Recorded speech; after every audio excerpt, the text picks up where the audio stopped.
Hey guys, Ryan Earnhardt here from CreativeSoundLab.tv, where audio recording is an art form. Well, today we're going to be talking about how to interface a guitar effects box into the DAW. So if you're mixing and you're making a mix, you don't have to just use the stock plugins and third-party plugins like Universal Audio, for example, but you can also be using effects that you already have. And if you're a guitarist, you probably have a good collection of things like this. So this is a way to, and an opportunity to really throw in a lot of unique effects that you have laying around into a mix, such as delays and reverbs especially.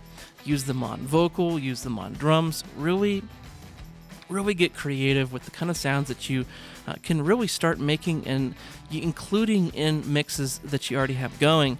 And really, it only takes one additional box to really make this happen today. We'll talk about what tools you need and exactly how to hook this up so you can be interfacing all your guitar effects into a DAW environment. Okay, let's talk about how to hook this up. Really, the way this works is to think of it as a beginning and an end. At the beginning, you have a reamp box, and at the end of the chain, you have a DI box going into a preamp. And I'll explain why all this happens the way it does. Basically, you have coming out of the DAW, you'll need some sort of output. So if you really had to, you could use your right channel. If you only had left and right, you could probably maybe just listen on left and use the right to feed the box and go to your effects. But hopefully you have maybe an output 3 and 4 or 5 and 6. But use one of your outputs, that's going to be line level, and that'll be going into this box. Just because this is XLR doesn't mean that's a mic input. Don't let that confuse you. It just happens to use that format. This is a line level input right here. If you notice, there's 3 pins, so there's 3 wires inside that cable. But on a guitar cable, there's only 2 wires. So it's converting from balanced to unbalanced, and it's also converting to low impedance to high impedance. What this is doing is actually really cool. This is taking us into the really cool world of guitar effects and guitar amps, which is really exciting. From here, where we have a signal, this could be vocal, this could be drums, this could be anything. It could go to a guitar amp, it could go to an effects box. So think of anything that you have in your DAW. This box converts it and is a bridge between the two worlds of line level signals, which would typically go into like a outboard compressor, or is used in a mixer, for example.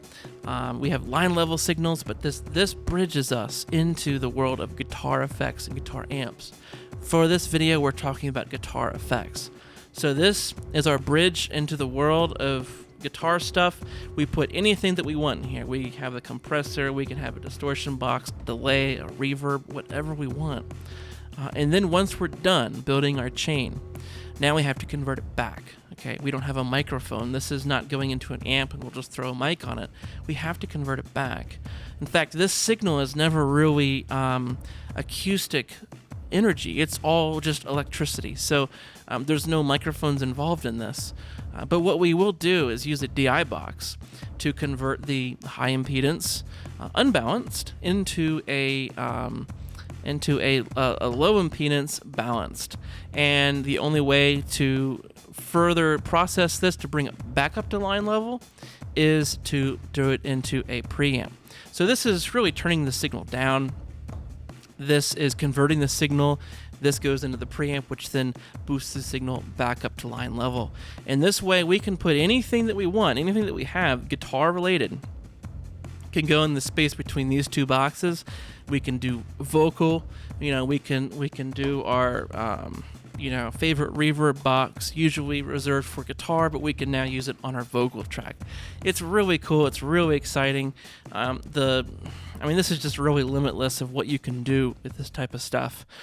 So let me know what you thought of this. I want to hear if any of you guys have used this technique to do some really cool mixing stuff. I'd really love to hear your stories and your thoughts on this. I'll be hanging out in the comments below.